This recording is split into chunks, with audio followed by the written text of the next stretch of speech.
স্বাগত তোমাদের আমার একটা ছোট্ট মিনি ব্লগে। তোমরা কেমন আছো? আশা করি সবাই ভালো আছে। বেরিয়ে গেছে, আজকে একটা বোনের বার্থডে ছিল, দেখতেই পাচ্ছ। পৌঁছেও গেছে। এই দেখো একটা বোনু, এর বার্থডে ছিল, দেখতে পাচ্ছ কি সুন্দর না?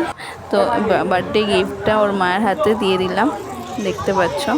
তারপর প্রথমে চিকেন পকোড়া চলে আসলো, এই দেখো খাচ্ছি। তারপর কেক চলে আসলো, খুব ভালো কেকটা।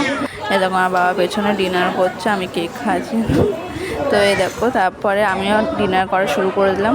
নানপুরি চানা চলে আসলো, তারপর ফিশ ফ্রাই চলে আসলো, মাটন বিরিয়ানি চলে আসলো, তারপর পাঁপড় চাটনি চলে আসলো। এ দেখো পেছনে আমার দাদা খাচ্ছে। তো এবার আমি মিষ্টি খাই না বলে মিষ্টি খাই না, পেট পুরো জাম, আমার ঢুকবে না। কেকের ছবিটা খুব সুন্দর না, দারুণ লাগে। তার লাস্টে আমি আইসক্রিম নিলাম, খাওয়া ফিনিশ। এরকম মাছ আইসক্রিম খাচ্ছে। দেন আমার একটা পোজ দিলাম, কেমন লাগছে অবশ্যই কমেন্টে জানিও। এবার বাড়ির দিকে রওনা দেবো, খাওয়া শেষ হয়ে গেছে।